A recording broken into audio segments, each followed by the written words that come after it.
dear friends, and welcome again to my podcast. This is Pastor Richard Seafried, and I want to just speak to you for the next few weeks on a Father's Day theme. I'm going to take a break from our usual Bible studies where I relate world events, news items to Bible prophecy.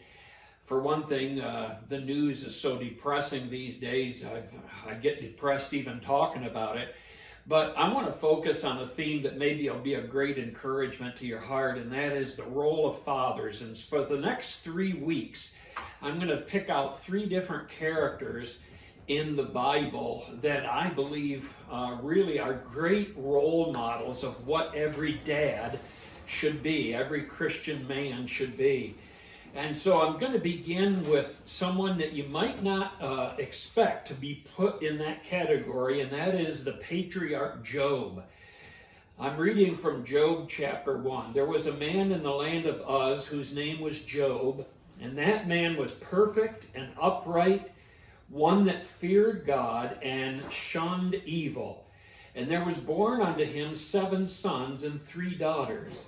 His substance also was 7,000 sheep, 3,000 camels, 500 yoke of oxen, and 500 donkeys, and a very great household, so that this man was the greatest of all of the men of the east.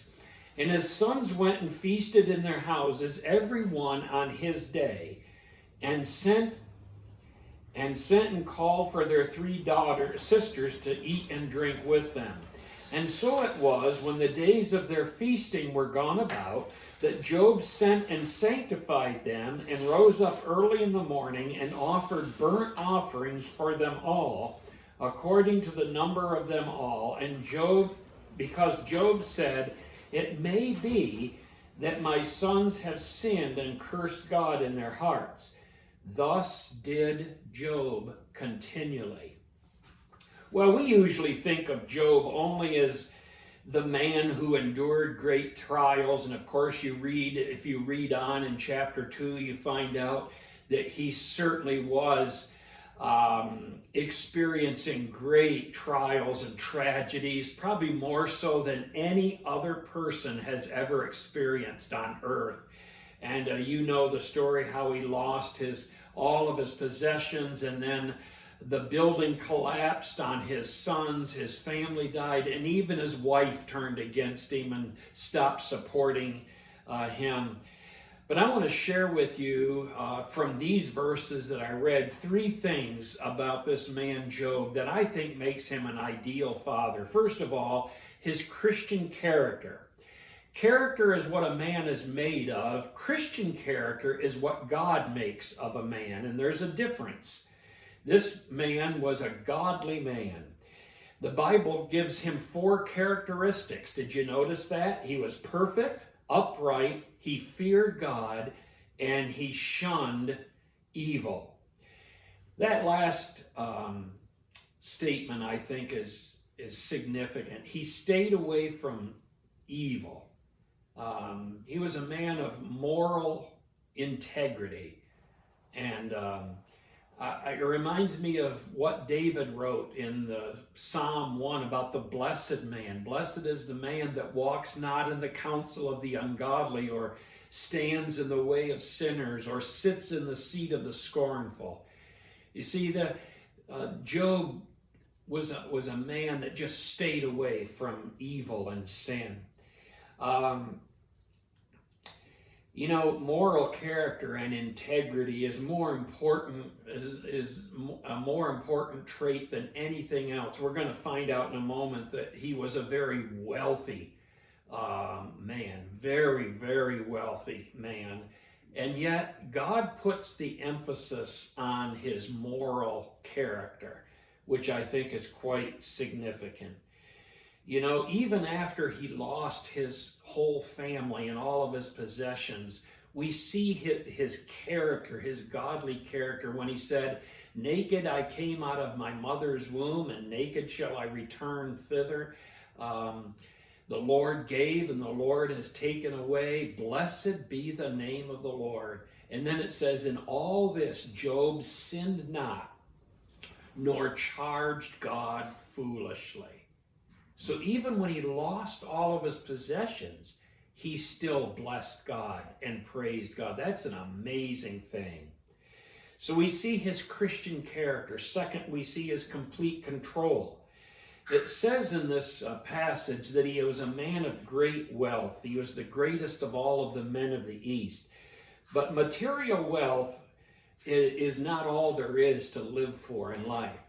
On the other hand, material wealth is no sin if you put God first. Some of the most wealthy men that have ever walked planet Earth were the most godly. I think of Moses. I think of Abraham, Joseph down there in Egypt. I think of Solomon. Certainly King Solomon was a very rich, wealthy man. I think of Daniel in Babylon, elevated to a great position of power and prosperity. And so, the fact is, money in itself does not make you a sinner. It's the love of money that's the root of all evil. That's why Jesus said, "Seek ye first the kingdom of God and his righteousness, and all these things will be added unto you." But he wasn't just in complete control of his finances. He was in complete control of his family. Did you notice how that the Bible talks about that they all took a turn hosting the family dinner? He had 7 sons, so each of them had one night assigned to them. And they all met, all 7 sons. They called for their 3 sisters to join them. And of course, Job and his wife. And so it's kind of like a family reunion, family dinner time every single night.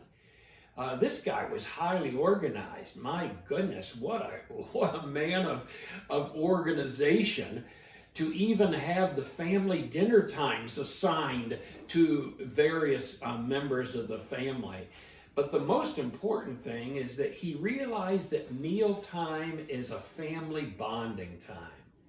It really is. That's why in our current culture, I bemoan the fact that very few families sit down at a dinner table anymore and eat dinner as a family. I think that's really a shame. Our society is so fast-paced, everybody just goes through a drive-through window and picks up food for their evening meal. And there just isn't that family bonding time that was so important for all of our ancestors, and especially in Job's family. So he was a man of Christian character. Number 2, a man of complete control. But finally, he was a man who cared for his children.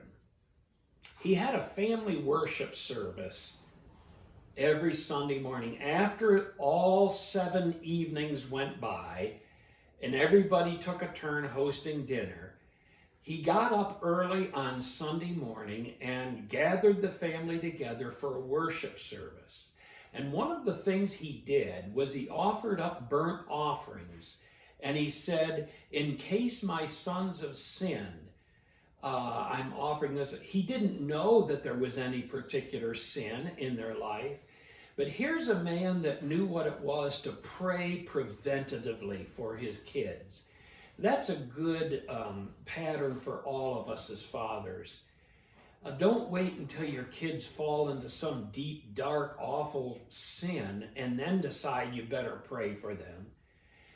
Each day we should pray as fathers for our kids that God would protect them from sin, from evil, from Satan's temptations. That's what Job did. He was a pattern of praying for his children. And what a great example that is. And then I love this phrase, "Thus did Job continually." In other words, he wasn't up and down, hit and miss, like so many dads are in our culture today. He was consistent. The man was absolutely consistent in his spiritual life. Well, I hope this Bible study is an encouragement to you today. I hope it's been a blessing. And as I said, for the next several times, this whole month of June, since it is the month where we celebrate Father's Day, I thought it would just be nice to deal with a family theme instead of world news. And so may the Lord bless you, and I hope to see you again next time.